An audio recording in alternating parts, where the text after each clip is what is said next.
Chaque année, dans le monde, on produit plus de 60 millions de tonnes d'aluminium. C'est le métal sans lequel on n'aurait ni avion, ni smartphone, ni même de fusée spatiale. Mais est-ce que tu savais que pour obtenir une seule tonne d'aluminium, il faut dépenser plus d'électricité que ce que consomme une maison en une année entière? Des fours incandescents aux bains électriques remplis de métal liquide. La production d'aluminium, franchement, ça ressemble plus à de la science-fiction qu'à de l'industrie classique. Prêt à plonger dans ce monde d'énergie, de puissance et de précision? Alors, allons-y.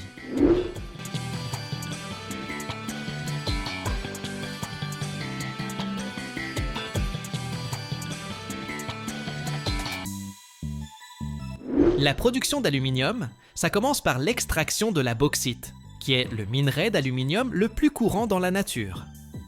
La bauxite, en général, c'est un mélange d'hydroxyde d'aluminium, avec des oxydes de fer, de la silice et d'autres impuretés. Pour en extraire l'aluminium, il faut d'abord transformer la bauxite en alumine. Et pour ça, on utilise le procédé Bayer. Le procédé Bayer, ça démarre en broyant la bauxite très finement. Ensuite, ce minerai broyé est mélangé à une solution chaude d'hydroxyde de sodium. On appelle ça la soude caustique, à une température d'environ 200 degrés. Dans ces conditions, les oxydes d'aluminium de la bauxite se dissolvent, formant de l'aluminate de sodium, tandis que les impuretés qu'on ne veut pas, elles, restent sous forme de résidus solides insolubles. C'est la fameuse boue rouge. Après ça, on refroidit la solution obtenue, et l'hydroxyde d'aluminium commence à cristalliser.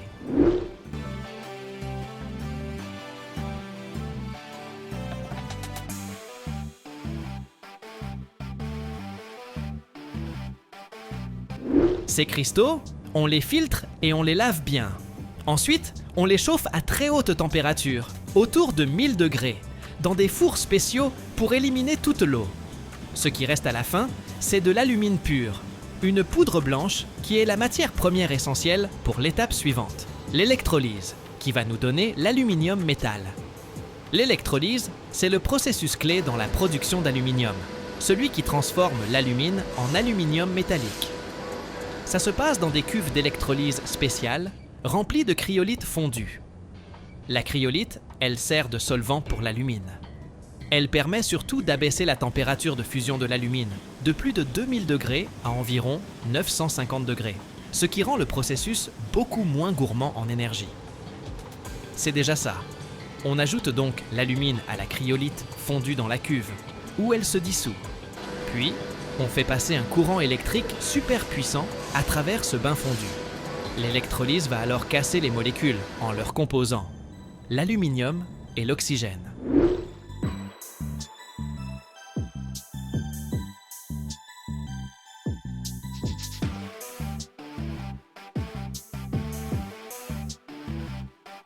Les atomes d'aluminium, qui sont chargés positivement, sont attirés par la cathode. C'est l'électrode négative, située au fond de la cuve. Là, ils se déposent sous forme de métal liquide pur. Pendant ce temps, les atomes d'oxygène sont attirés par l'anode, l'électrode positive faite en carbone.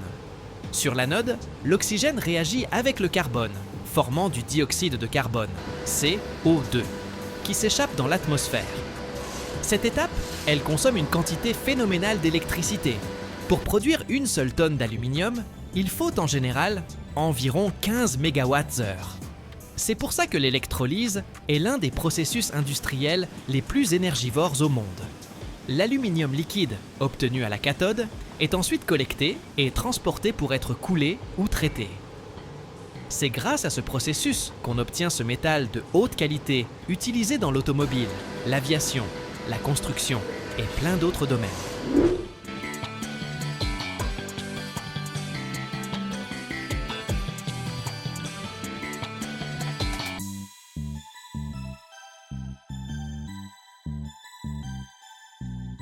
L'aluminium qui sort de l'électrolyse contient encore quelques impuretés, comme du fer, du silicium et d'autres éléments qui pourraient affecter ses propriétés et limiter son utilisation. Pour éviter ça, l'aluminium passe par plusieurs étapes de purification. Première étape, éliminer les grosses inclusions mécaniquement. On fait passer l'aluminium fondu à travers des filtres spéciaux qui retiennent les particules solides.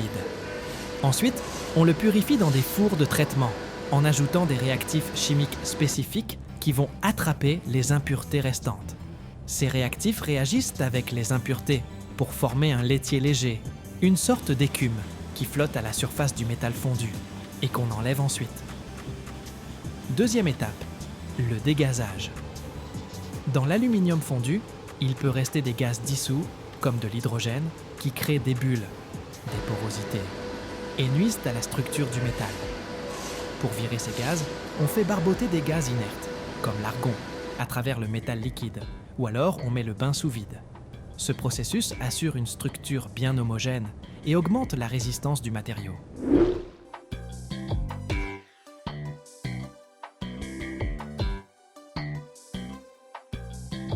Dernière étape de purification, le traitement électromagnétique. L'aluminium fondu est soumis à un champ magnétique qui aide à répartir uniformément les particules et améliore encore la qualité du métal. L'aluminium qu'on obtient à la fin est d'une grande pureté, généralement supérieure à 99%, ce qui le rend apte aux applications les plus exigeantes, comme l'aéronautique ou la fabrication de composants électroniques. Avant la fusion proprement dite, l'aluminium, qu'il soit neuf ou recyclé, est nettoyé de ses impuretés et saletés pour garantir la meilleure qualité possible du produit final. Le métal est chargé dans un four où il est chauffé progressivement jusqu'à devenir liquide. C'est important que le chauffage soit uniforme pour assurer l'homogénéité du métal et éviter la formation de films d'oxyde à la surface. La température de fusion de ce métal, c'est 660 degrés Celsius. Pour ça, on utilise généralement des fours à induction ou à gaz. Ça dépend des besoins et de la taille de l'usine.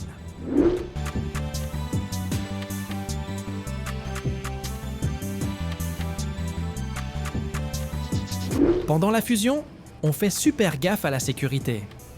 L'aluminium réagit facilement avec l'oxygène de l'air, formant une couche d'oxyde qui peut altérer ses propriétés. Donc, pour protéger le métal fondu de l'air ambiant, on utilise souvent des gaz inertes, comme l'argon, qui créent une atmosphère protectrice dans la chambre de fusion. Ça permet de minimiser les pertes de métal et d'améliorer sa qualité. Malin! Une fois que l'aluminium est complètement liquide, on le maintient à cette température jusqu'au moment de l'utiliser pour le coulage ou d'autres étapes de transformation. Le métal fondu est ensuite versé dans des moules pour créer des lingots qui serviront pour des opérations ultérieures, comme l'extrusion, le laminage ou la fabrication de pièces moulées.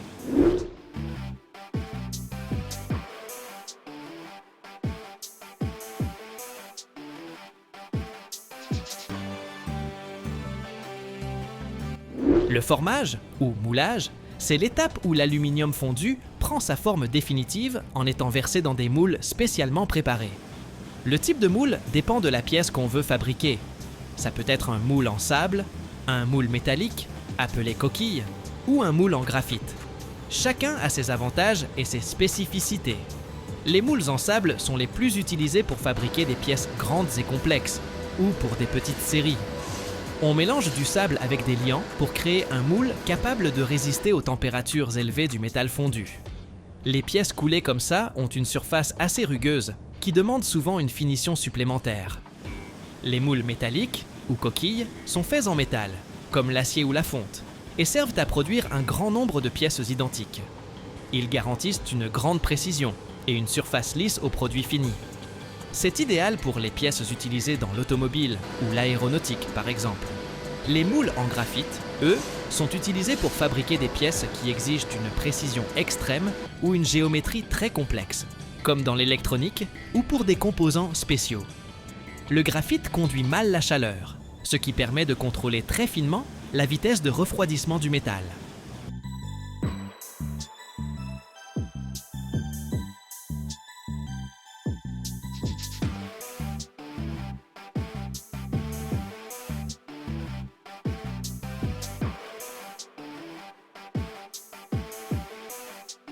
Chaque année, des centaines de milliers de tonnes d'un métal sont produites dans le monde.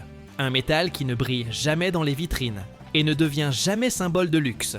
Pourtant, sans lui, le monde moderne s'arrêterait tout simplement. Quel est donc ce matériau qui se cache à 2 km de profondeur, résiste à la température de la surface du Soleil et rend l'acier pratiquement indestructible?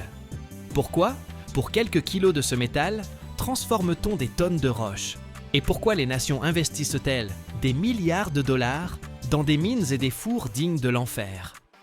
Aujourd'hui, vous allez découvrir le parcours du molybdène, du désert stérile jusqu'au cœur des réacteurs d'avion. Et si vous restez jusqu'au bout, vous comprendrez pourquoi cet élément presque invisible contrôle la puissance de toute notre civilisation.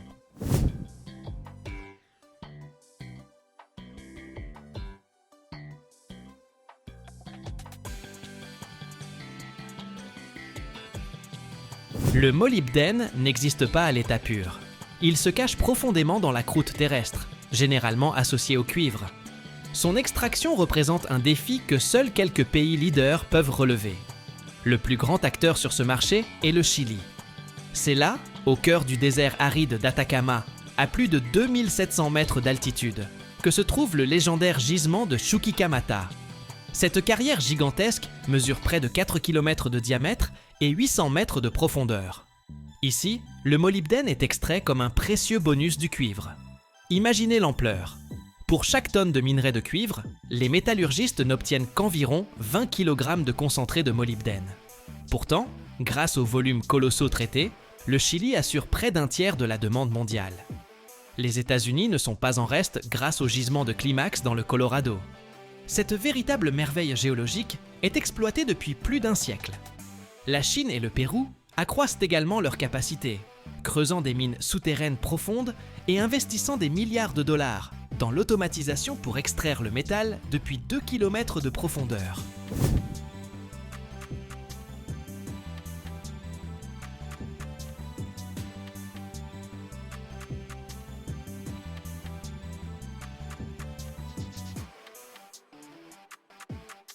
Le parcours du molybdène, d'un morceau de roche brute à un lingot étincelant, est un processus rigoureux et assourdissant. D'abord, d'immenses excavateurs chargent la roche dans des concasseurs, qui, dans un fracas inouï, brisent la pierre en fragments de la taille d'un poing. Ces éclats passent ensuite dans des broyeurs géants, des tambours d'acier de 9 mètres de long, remplis de lourdes billes métalliques. En tournant, les broyeurs transforment la pierre en une poudre extrêmement fine. L'étape suivante tient de la magie, c'est la flottation. On mélange la poudre avec de l'eau et des réactifs spéciaux dans des cuves où l'on insuffle de l'air. Les bulles capturent les particules de molybdène et les portent à la surface sous forme d'une épaisse mousse grise, que l'on retire ensuite à l'aide de racloirs. Le concentré obtenu est séché dans des fours, donnant une poudre jaunâtre, le trioxyde de molybdène.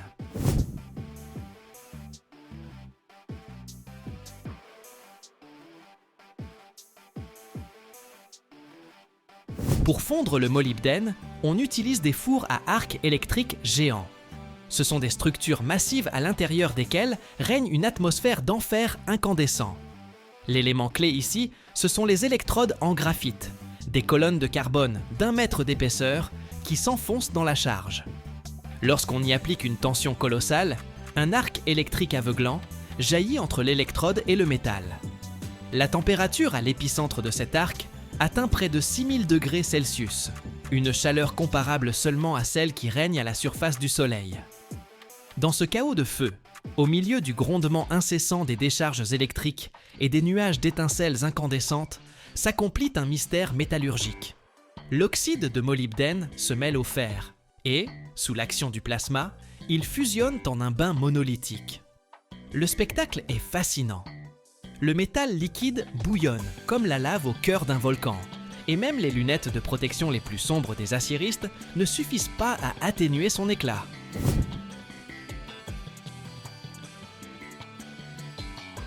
Mais obtenir la fonte n'est que la moitié du chemin. L'étape suivante, le raffinage.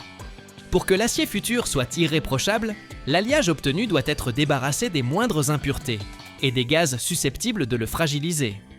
Pour ce faire, le ferromolybdène en fusion est traversé par un flux d'argon.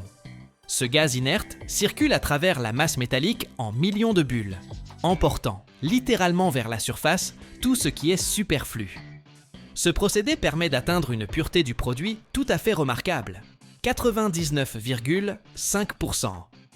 À la sortie, on obtient un matériau d'une pureté parfaite, prêt à devenir partie intégrante de quelque chose de plus grand. Une fois le raffinage achevé, le liquide argenté, presque blanc sous l'effet de la chaleur, est coulé dans des moules spéciaux. Après refroidissement, ils se transforment en briquettes lourdes et résistantes.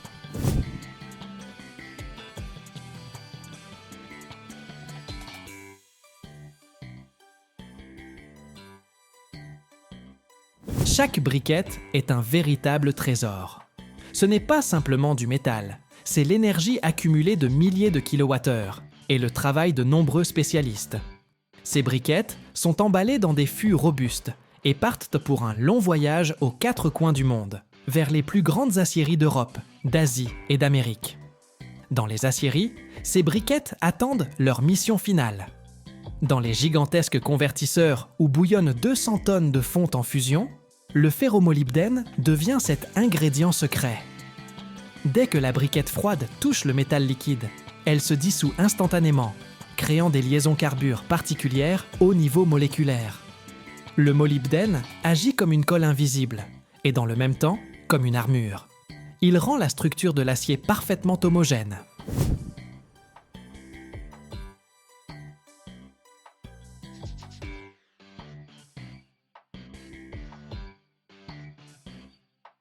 Grâce au molybdène, l'acier acquiert une propriété unique.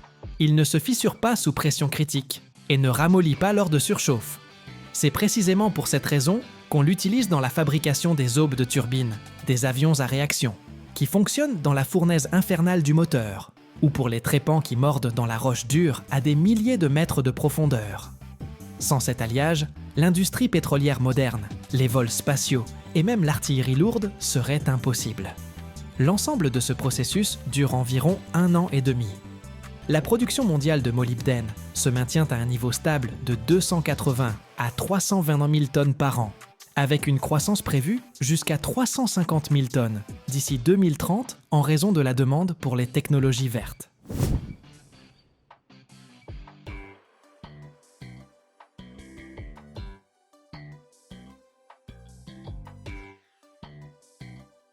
Le Chili est en tête avec 28 à 32%, suivi de la Chine avec 22 à 25%, soit environ 75 000 tonnes. Les États-Unis en extraient de 14 à 16%, ce qui représente environ 45 000 tonnes. Le Pérou détient de 9 à 11%. Le molybdène est plus résistant que le titane dans les alliages et supporte une température de fusion de 2623 degrés. Mais saviez-vous que le tungstène fait encore mieux ? Dites-nous si vous souhaitez une vidéo sur ce métal. Le nom molybdène vient du mot grec ancien molybdos, qui signifie plomb. Les Grecs de l'Antiquité furent les premiers à remarquer cet étrange minerai noir, qui ressemblait au plomb par son poids et son éclat, mais qui ne fondait pas comme un métal et ne convenait pas pour fabriquer des outils. Ils le confondaient avec le graphite. Les deux minéraux ont un éclat argenté, une structure feuilletée et une texture tendre, laissant une trace noire sur le papier ou la pierre.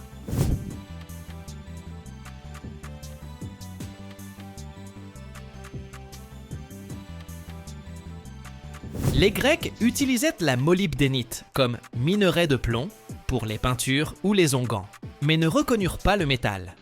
La première étude scientifique eut lieu au XVIIe siècle, lorsque le Suédois Johan Gmelin décrivit la molybdéna comme une substance distincte. En 1778, Carl Wilhelm Scheele extrait l'acide molybdique et en 1781, Peter Yelm obtient le métal pur en fondant l'oxyde avec du charbon. La confusion avec le graphite persista.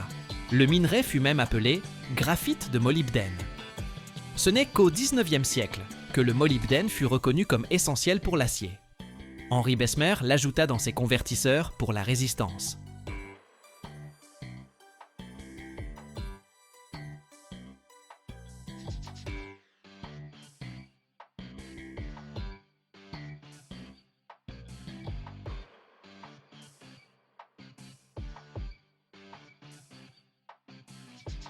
Chaque année dans le monde, des millions de personnes tiennent entre leurs mains des objets d'un blanc immaculé, sans se douter qu'ils ont commencé leur existence sous forme de simple terre. Mais que diriez-vous si je vous révélais que cette terre fut pendant des siècles un secret stratégique, payé au prix de l'or et convoité par les espions? Comment une argile discrète a-t-elle pu conquérir la Chine impériale, transformer l'Europe et se retrouver aujourd'hui dans le papier, les médicaments et les cosmétiques que vous utilisez au quotidien? Il existe une étape méconnue, presque jamais évoquée, qui détermine si l'argile deviendra d'un blanc inestimable ou restera une simple roche. Suivez cette vidéo jusqu'au bout et vous découvrirez le secret que, pendant des décennies, même les usines ont gardé dans l'ombre.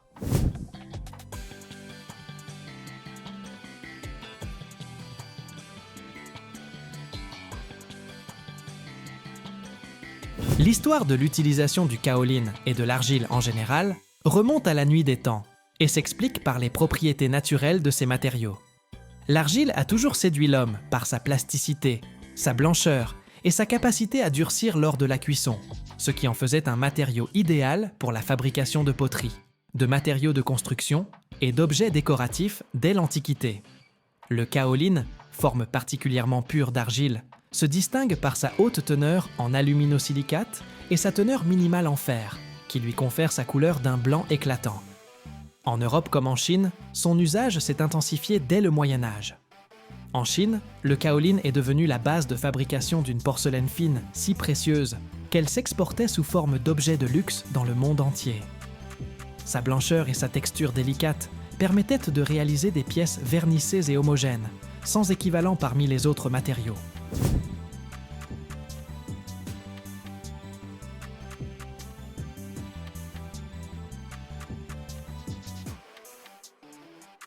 En Europe, dès le XVIIe siècle, le kaolin a commencé à être utilisé pour la fabrication de services en porcelaine.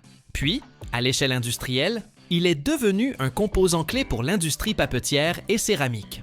Concernant son utilisation moderne, la découverte des technologies de broyage, de sédimentation et de blanchiment chimique a permis de transformer le kaolin en une poudre fine d'une blancheur élevée et aux propriétés stables. Cela a rendu possible son emploi non seulement dans la porcelaine, mais aussi comme charge et revêtement pour le papier, qui devenait ainsi glacé, ainsi que dans les produits pharmaceutiques et cosmétiques, où la pureté, la capacité d'absorption et l'innocuité du matériau sont essentielles. Chaque année, le marché mondial du kaolin fournit une quantité considérable de matières premières, extraites de carrières à ciel ouvert situées dans des gisements à forte teneur en aluminosilicate.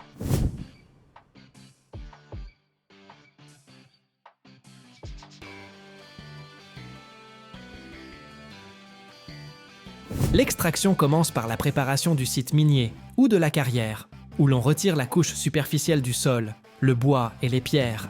Puis l'on met à nu les gisements d'argile kaolinique, situés à une profondeur considérable. De puissantes excavatrices et des camions spécialisés transportent la matière première vers les sites industriels pour un premier nettoyage. À ce stade, on élimine les impuretés grossières, telles que les pierres et les inclusions organiques. Et l'argile est acheminée vers l'étape suivante de broyage mécanique. Après l'arrivée de la matière première à l'usine, on la divise d'abord en morceaux d'une taille pratique pour le traitement ultérieur.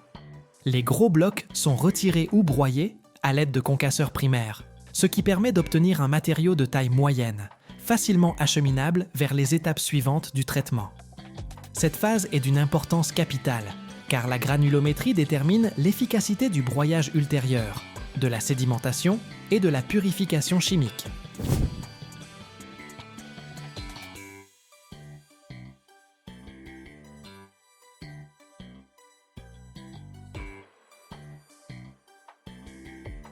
Une attention particulière est portée au contrôle du flux de matières premières, afin d'éliminer la présence de grosses inclusions étrangères, telles que des pierres ou des fragments de matières organiques, susceptibles de s'y être introduits lors de l'extraction. L'étape suivante consiste en un broyage fin du kaolin, jusqu'à l'obtention d'un état poudreux, indispensable pour atteindre une homogénéité et une blancheur élevée. Pour ce faire, on utilise des broyeurs à boulets ou des concasseurs à disque, qui fonctionnent en plusieurs cycles successifs. Dans les broyeurs à boulets, des cylindres rotatifs contenant des billes métalliques ou céramiques réduisent l'argile à la fraction souhaitée, en assurant une répartition uniforme de la taille des particules. Les concasseurs à disque permettent un broyage et une fragmentation supplémentaire des particules, tout en aidant à ameublir le matériau et à éliminer les grumeaux résiduels.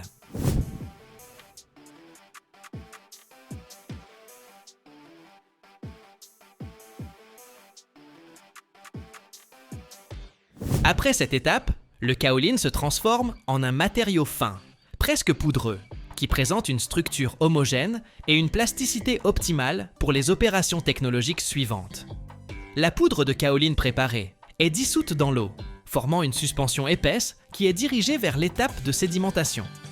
Dans des réservoirs spéciaux, sous l'action de la gravité, s'opère une séparation des particules selon leur densité. Les impuretés plus lourdes, tels que le sable, les petits cailloux ou les résidus métalliques, se déposent au fond du réservoir, formant un sédiment qui est périodiquement retiré pour être éliminé ou retraité. Les particules plus légères et pures de kaolin restent dans la couche supérieure, où elles sont collectées pour la phase de purification suivante. La sédimentation permet non seulement d'éliminer les impuretés mécaniques, mais aussi de préparer le matériau pour le traitement chimique, augmentant ainsi l'efficacité du blanchiment.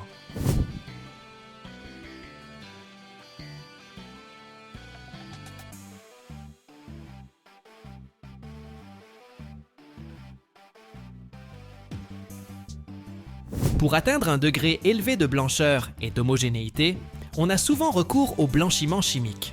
Cette opération utilise de petites quantités de réactifs chimiques sûrs, notamment des peroxydes ou des acides faibles, qui permettent d'éliminer les impuretés colorées résiduelles, le fer, les matières organiques et autres composés susceptibles d'affecter la couleur et la transparence du produit final. Le blanchiment chimique s'effectue sous contrôle de la température, du temps et de la concentration des réactifs, afin d'assurer une efficacité maximale tout en préservant la structure des particules de kaolin. Après cette opération, la suspension argileuse subit à nouveau une sédimentation pour séparer les réactifs et les impuretés formées durant le blanchiment, puis le matériau est lavé à l'eau pure, éliminant les résidus de réactifs et renforçant la sécurité du produit pour son utilisation dans les industries alimentaires, pharmaceutiques et cosmétiques.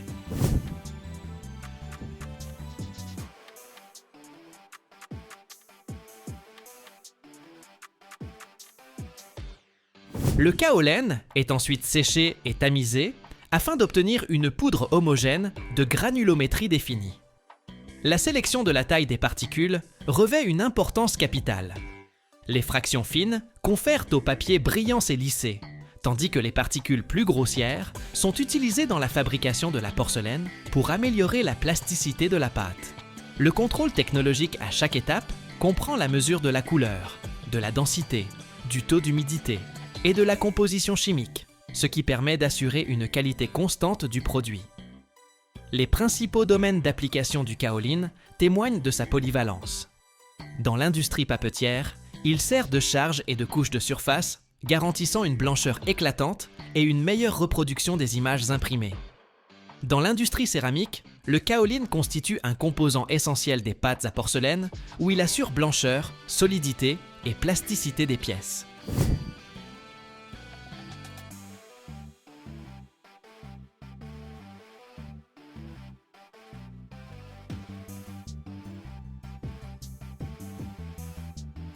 Dans l'industrie pharmaceutique et en médecine, le kaolin est utilisé comme absorbant et excipient dans les comprimés, les antacides et les traitements gastro-intestinaux, ainsi qu'en cosmétique pour les masques et les produits nettoyants, grâce à sa capacité à absorber l'excès de sébum et à purifier la peau.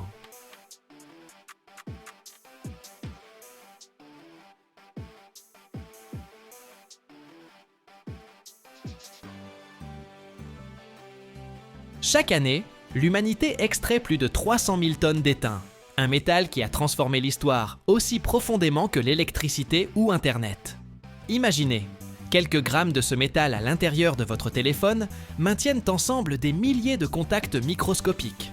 Et maintenant, imaginez que sans l'étain, l'âge du bronze n'aurait jamais existé. Mais il y a un secret que l'industrie dissimule soigneusement. Ne manquez pas la suite, vous découvrirez un fait sur l'étain qui bouleversera votre vision de l'électronique moderne.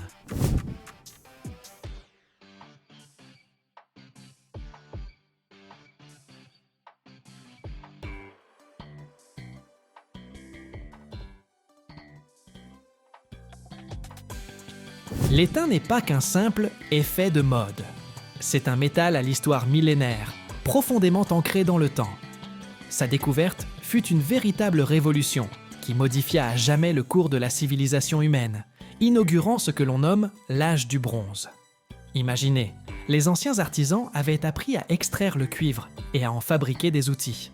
Mais le cuivre était trop tendre. Et voilà que, par hasard ou par expérimentation, ils découvrirent qu'en ajoutant au cuivre fondu un peu d'un autre métal alors inconnu, l'étain, l'alliage devenait incroyablement résistant, dur, plus facile à couler et gardait bien mieux son tranchant.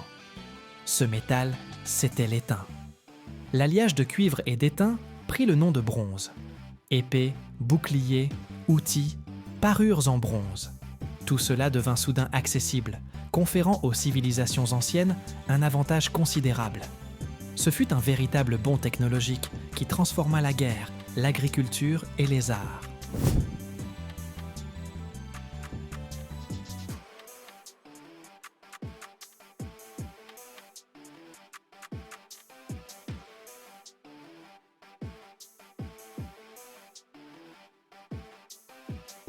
L'étain devint si précieux qu'on se battit pour ses gisements, et les routes commerciales menant aux mines d'étain, comme celle de Cornouailles en Grande-Bretagne, revêtaient une importance capitale.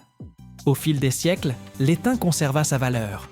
On l'utilisa comme revêtement protecteur contre la corrosion.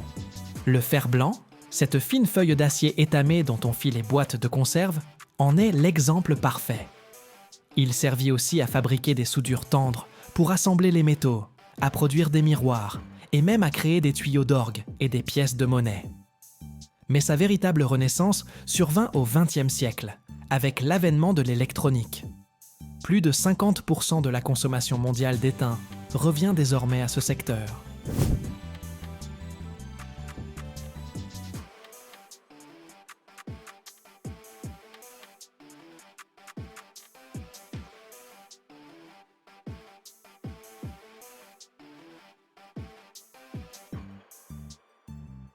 Les soudures. Voilà son rôle principal. Votre ordinateur, votre smartphone, votre télévision. À l'intérieur, des milliers de composants électriques sont reliés entre eux. Ces connexions sont réalisées grâce à la soudure, le plus souvent un alliage d'étain et d'autres métaux. Par exemple, du plomb autrefois, aujourd'hui principalement du cuivre, de l'argent ou du nickel. L'étain convient parfaitement aux soudures, car il possède un point de fusion relativement bas, ce qui permet de le fondre facilement et de former des connexions sans endommager les composants électroniques sensibles. De plus, l'étain mouille les métaux, c'est-à-dire qu'il s'étale aisément sur la surface en créant une liaison électrique et mécanique solide. Il offre également une bonne conductivité électrique et résiste à la corrosion.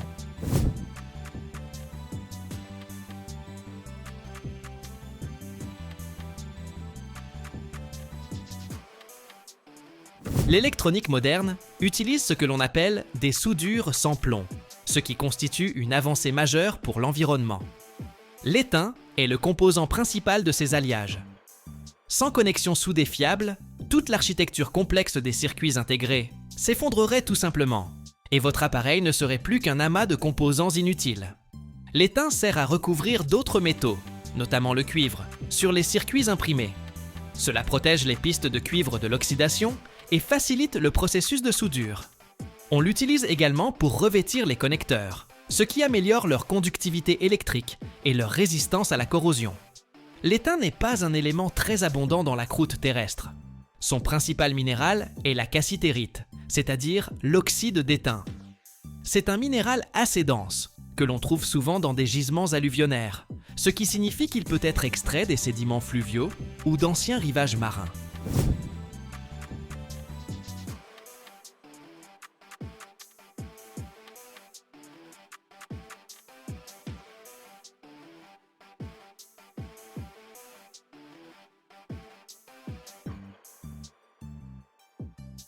Plus de 70% de la production mondiale d'étain est concentrée dans 4 pays d'Asie du Sud-Est et d'Amérique du Sud: la Chine, l'Indonésie, le Myanmar et le Pérou. Cela rend le marché de l'étain particulièrement sensible aux événements politiques et économiques dans ces régions. l'extraction de l'étain commence par la phase d'exploration. Les géologues, armés de technologies modernes, mènent des études, des forages et des analyses d'échantillons de sol et de roches afin de localiser les gisements où la concentration de cassitérite est suffisamment élevée pour permettre une exploitation économiquement rentable. Une fois le gisement identifié, son exploitation débute et peut emprunter deux voies principales selon le type de gisement. La première, et la plus courante, consiste à extraire l'étain des gisements alluviaux. Imaginez, pendant des millions d'années, la cassitérite, arrachée aux roches-mères par l'eau et l'érosion, s'est accumulée dans les lits des rivières, au fond des lacs ou sur d'anciennes berges marines.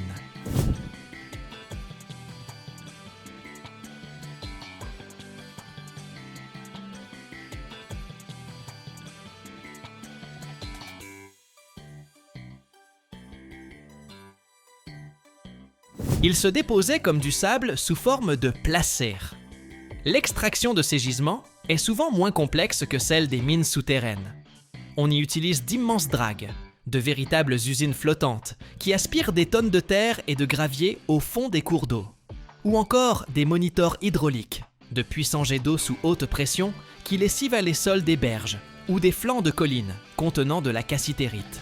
La masse de roches ainsi délayée passe ensuite par un enrichissement primaire, où des méthodes gravitationnelles, exploitant la différence de densité, séparent la cassitérite de la gangue plus légère. C'est l'équivalent industriel de l'orpaillage, mais à une échelle gigantesque.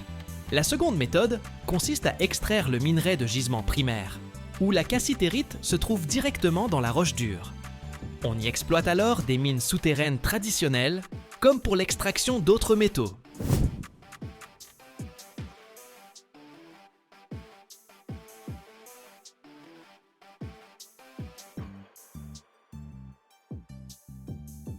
Les mineurs forent des tunnels et des trous de mine dans la roche, utilisent des explosifs pour fragmenter le filon, puis des chargeuses récupèrent le minerai et le remontent en surface. Cette extraction est plus coûteuse et complexe, nécessitant un équipement puissant et le respect de protocoles de sécurité rigoureux. Après l'extraction, le minerai, quelle que soit son origine, est acheminé vers l'usine de traitement. Il y est d'abord concassé, puis broyé en une poudre très fine dans des broyeurs, afin de libérer les cristaux de cassitérite de la roche environnante. Différentes méthodes d'enrichissement sont ensuite appliquées. La première méthode est la séparation par gravité. La cassitérite étant un minéral relativement dense, on la sépare des minéraux plus légers à l'aide d'eau. Cette opération peut s'effectuer sur des cribles vibrants, des tables à secousses ou des séparateurs en spirale.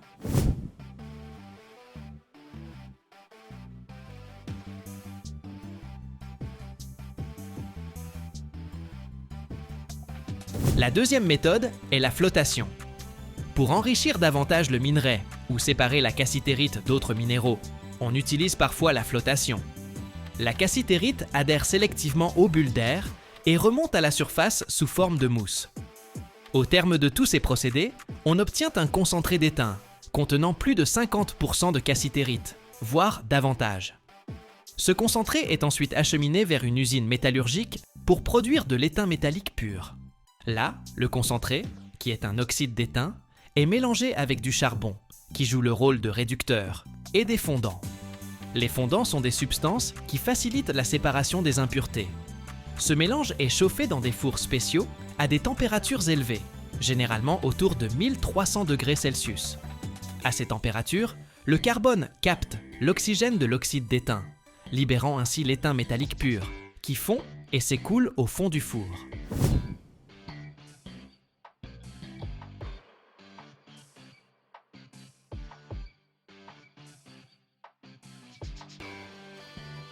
Le plomb brut fondu obtenu contient encore des impuretés d'autres métaux.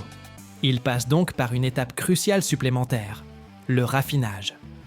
Il peut s'agir d'une purification thermique, où le plomb est chauffé à des températures précises pour que les autres métaux se séparent ou remontent à la surface. Ou plus fréquemment, d'un raffinage électrolytique qui permet d'atteindre une très haute pureté de l'étain.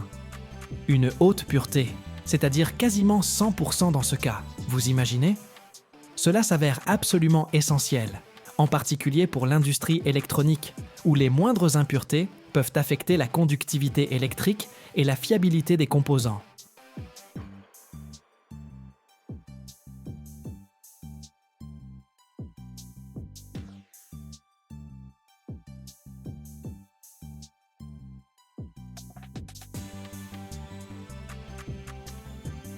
Et si je vous disais que l'éclat de votre voiture, de vos appareils électroménagers et même des gratte-ciel cache l'un des secrets les plus dangereux du monde chimique? Le métal que nous voyons chaque jour dans son reflet miroir commence son voyage dans les entrailles sales de la Terre et peut se transformer en une substance dont même les ingénieurs prennent la fuite. Pourquoi donc l'utilisons-nous encore en toute tranquillité? Et comment, à partir d'un minerai gris insignifiant, naît le légendaire éclat métallique? Regardez jusqu'à la fin, je vous révélerai un fait qui changera radicalement votre perception du chrome.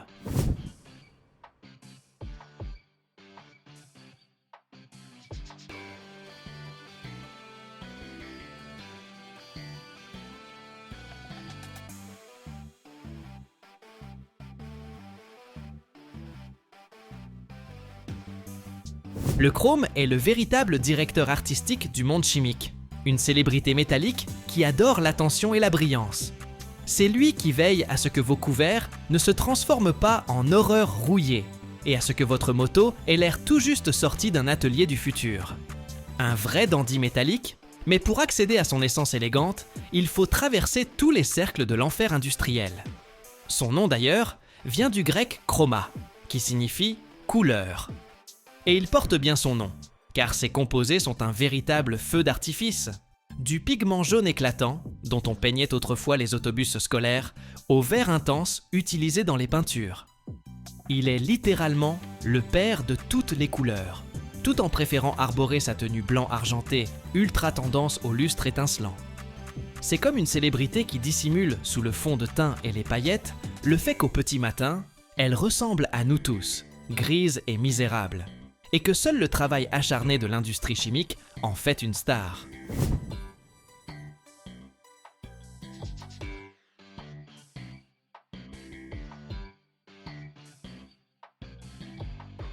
Mais revenons à la poussière et au drame.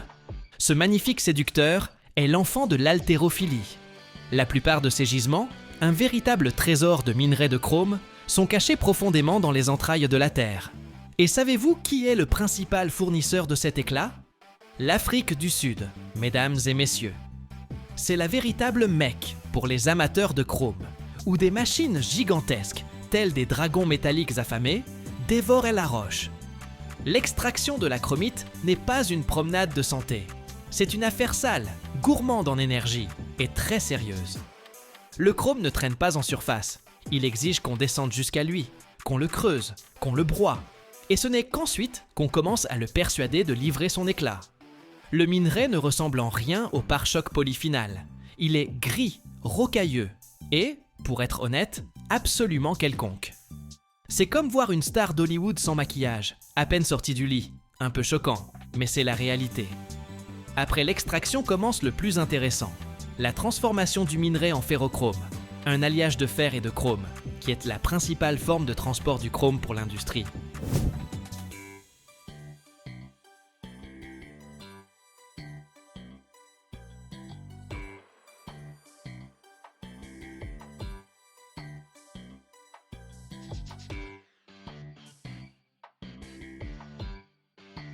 Cela se fait dans d'immenses fours à arc électriques, où la température est si élevée qu'elle ferait s'évaporer jusqu'à votre rêve le plus audacieux. Le ferrochrome est une sorte de demi-produit de brillance, et il est absolument crucial pour créer ce qui rend notre vie confortable et esthétique, l'acier inoxydable. Et c'est ici que nous abordons le rôle le plus important de cet élément, son rôle de super-héros anti-corrosion. L'acier inoxydable, c'est essentiellement du fer qui s'est trouvé le gardien idéal. Et ce gardien, c'est précisément le chrome. Lorsque nous ajoutons du chrome au fer, le chrome, tel un véritable gentleman, monte à la surface de l'acier et forme une pellicule passive d'oxyde de chrome, extrêmement fine, invisible, mais incroyablement résistante. Cette pellicule est un bouclier véritablement invincible, qui se régénère instantanément si on l'égratigne. C'est comme disposer d'une réserve infinie de nanopansements, toujours prêts à intervenir. Grâce à cette pellicule, nos éviers de cuisine, nos instruments chirurgicaux, notre vaisselle et même des gratte-ciel entiers ne se couvrent pas de rouille hideuse. C'est là le travail essentiel du chrome, protéger le fer de son plus grand ennemi. Et il le fait avec une telle facilité que nous ne remarquons même pas ses efforts.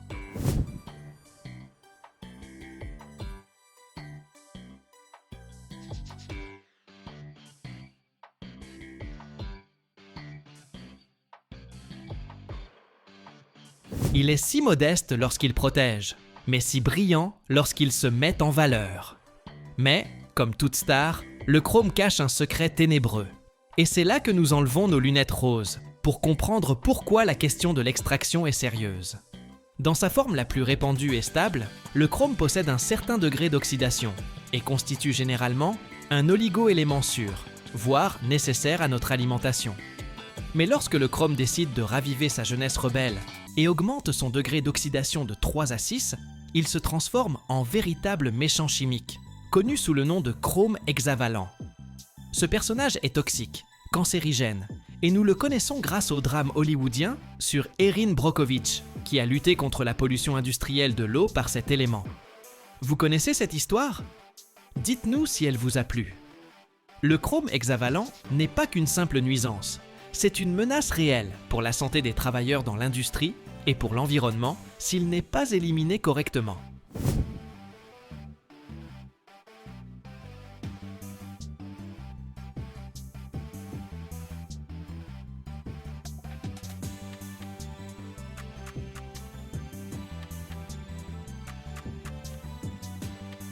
Il se forme dans certains procédés industriels, notamment lors du chauffage, et c'est là que l'éclat élégant bascule vers un versant très sombre. C'est pourquoi les ingénieurs chimistes et les écologues mènent une lutte constante pour que ce rebelle Pulse 6 reste sous contrôle strict et soit neutralisé en un Pulse 3 inoffensif, avant même de quitter l'enceinte de l'usine. C'est comme garder sous clé le membre le plus imprévisible de la famille pour qu'il ne gâche pas la fête familiale. Enfin, parlons de son rôle le plus brillant, celui de roi de la galvanoplastie. Le chromage électrolytique, ou comme on dit simplement chromage, est le procédé qui transforme un métal ordinaire en objet de luxe. Pensez aux poignées de porte, pare-chocs, jantes, tuyaux d'échappement, robinets de cuisine. Tout ce qui brille et reflète la lumière avec cet éclat métallique aristocratique. C'est une couche très fine, mais incroyablement dure de chrome, appliquée par méthode électrochimique.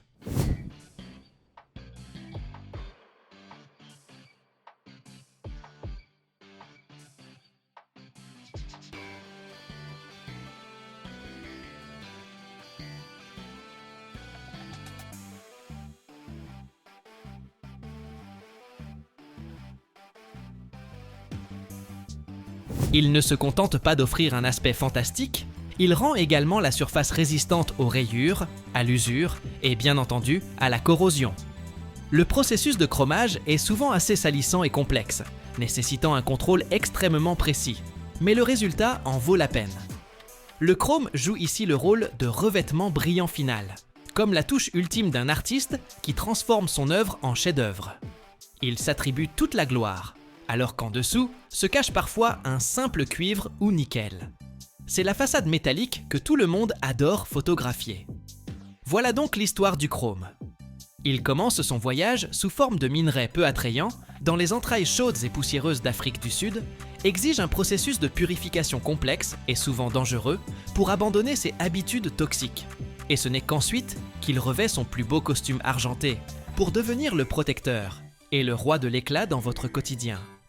C'est grâce à lui que votre cafetière affiche un style moderne et que votre automobile étincelle au soleil.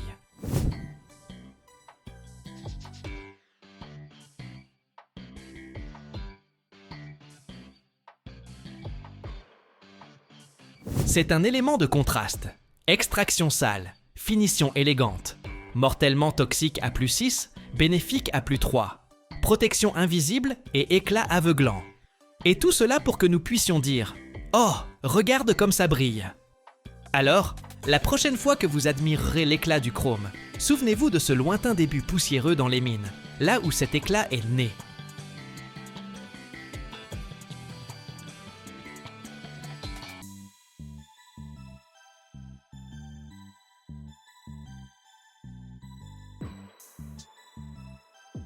Chaque heure, au cœur des fjords norvégiens, naît 23 tonnes d'un matériau qui change l'avenir de la planète. Une pierre ordinaire se transforme en quelque chose d'incroyable. 1 kilogramme alimente 500 maisons toute une année. Imaginez, 200 000 tonnes par an, c'est 30 tours Eiffel de silicium pur. Mais voici l'énigme. Comment, à partir du quartz ordinaire, jeté dans l'enfer de 2000 degrés Celsius, plus chaud que la lave d'un volcan, naît une technologie de pureté 6-9, où sur 1 million d'atomes, un seul est en trop. Ici se cache un secret dont on ne parle pas. Pourquoi précisément la Norvège est-elle une superpuissance du silicium? Pourquoi le panneau rend-il son énergie en 2 ans, mais fonctionne 30 ans, générant 95% de sa vie en positif? Et surtout, que se passera-t-il quand vous découvrirez le processus secret de transformation de la pierre en soleil fondu? Restez jusqu'à la fin, je révélerai comment l'eau et le feu créent une énergie infinie et pourquoi cela changera tout ce que vous saviez sur les panneaux solaires.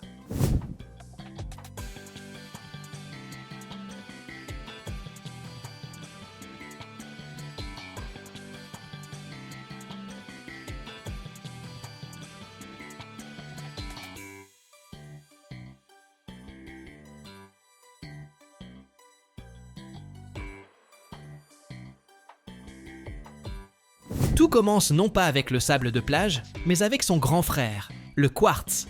C'est l'un des minéraux les plus répandus sur Terre. Mais pour notre objectif, il ne faut pas n'importe lequel, mais un quartz d'une pureté incroyable.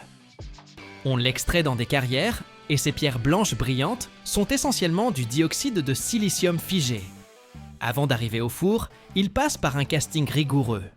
On le broie, on le lave et on le trie, en éliminant toutes les impuretés. C'est comme tamiser de la farine pour le gâteau le plus délicat, car toute particule étrangère peut devenir un poison pour le futur panneau solaire. Et voici ce quartz parfaitement pur, blanc comme la neige sur les sommets des fjords, prêt à rencontrer le feu. Et maintenant, préparez-vous au véritable enfer. Le quartz pur, avec d'autres matériaux carbonés comme le charbon et les copeaux de bois, est chargé dans un four à arc électrique géant. C'est comme un énorme chaudron, à l'intérieur duquel descendent 3 électrodes massives en graphite.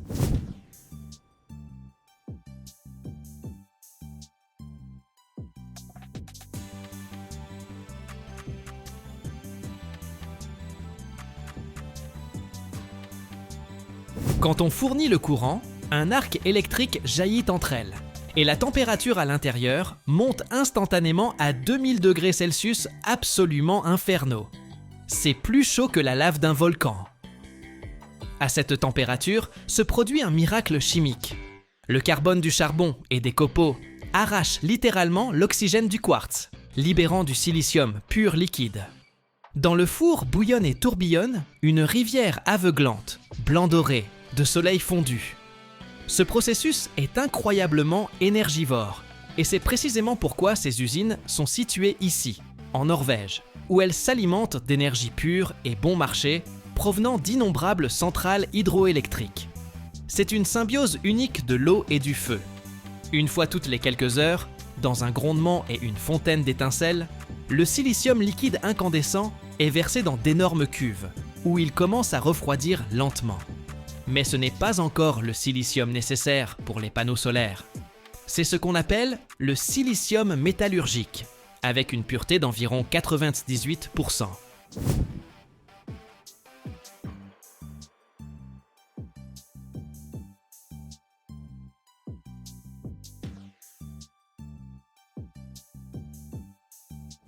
Il est trop sale. Pour devenir le cœur d'un panneau solaire, sa pureté doit être portée à l'incroyable niveau de Si9. Cela signifie que sur 1 million d'atomes de silicium, il ne peut y avoir qu'un seul atome d'impureté. Comment atteindre une telle pureté cosmique? Le silicium refroidi est broyé et traité avec des acides pour éliminer les impuretés. Ensuite, on le transforme en gaz, le trichlorosilane, qui est ensuite distillé plusieurs fois, comme l'alcool le plus cher, en séparant le gaz parfaitement pur de toutes les molécules étrangères.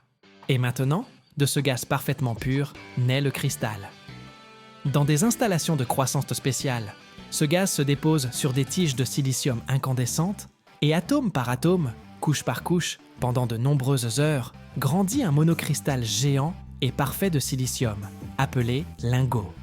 C'est une véritable œuvre d'art, absolument homogène, sans aucun défaut dans le réseau cristallin.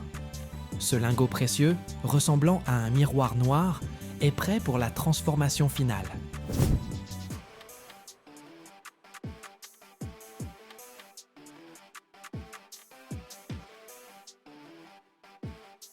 On l'envoie à la découpe. La scie la plus précise n'est pas un disque, mais le fil d'acier le plus fin, recouvert de poussière de diamant, tendu dans un cadre. Ce fil se déplace d'avant en arrière, et comme un trancheur parfait de fromage, lentement, couche par couche, il coupe le lingot de silicium dur comme la pierre en centaines de plaques ultra fines appelées wafers. Chaque plaque ne fait que 200 microns d'épaisseur. C'est l'épaisseur de 2 cheveux humains. Ce sont précisément ces petits carrés fragiles et brillants qui sont le cœur du futur panneau solaire. Ils iront dans d'autres usines du monde entier où on les traitera, on appliquera des contacts dessus et on les assemblera en panneaux bleus que nous connaissons. Et c'est ici que se cache la vraie magie, exprimée en chiffres. Un seul kilogramme de ce silicium, né ici dans les fjords froids, devenu partie de panneaux solaires, produira au cours de sa vie suffisamment d'électricité propre pour alimenter 500 maisons moyennes pendant toute une année. Réfléchissez-y.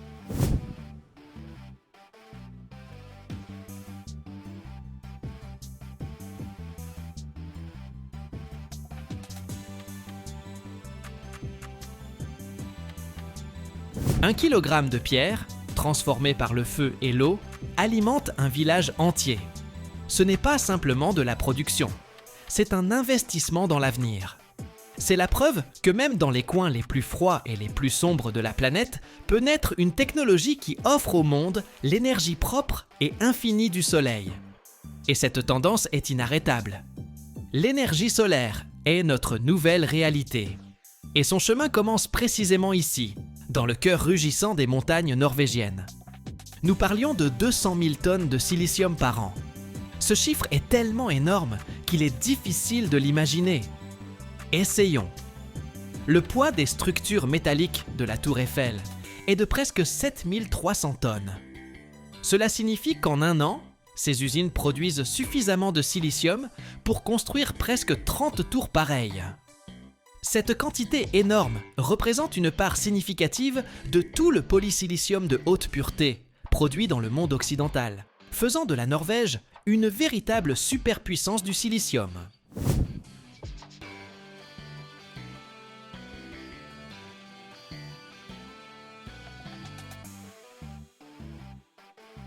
Pour produire 1 kg de ce matériau, il faut dépenser 60 kWh d'électricité. C'est plus que ce qu'une famille moyenne en Europe utilise en une semaine. Et c'est précisément pour cela que ces usines sont ici, en Norvège. Elles s'alimentent à presque 100% d'énergie propre, provenant d'innombrables centrales hydroélectriques qui utilisent la force des rivières de montagne et des cascades.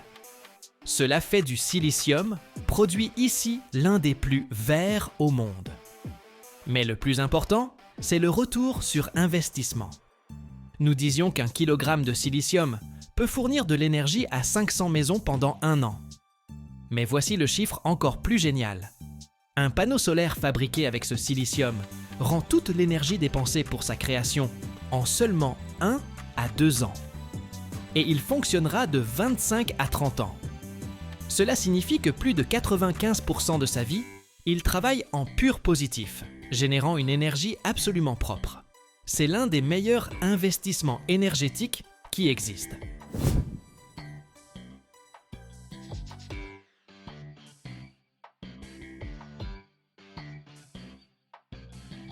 Les Norvégiens ne laisseront personne polluer comme ça leurs fjords.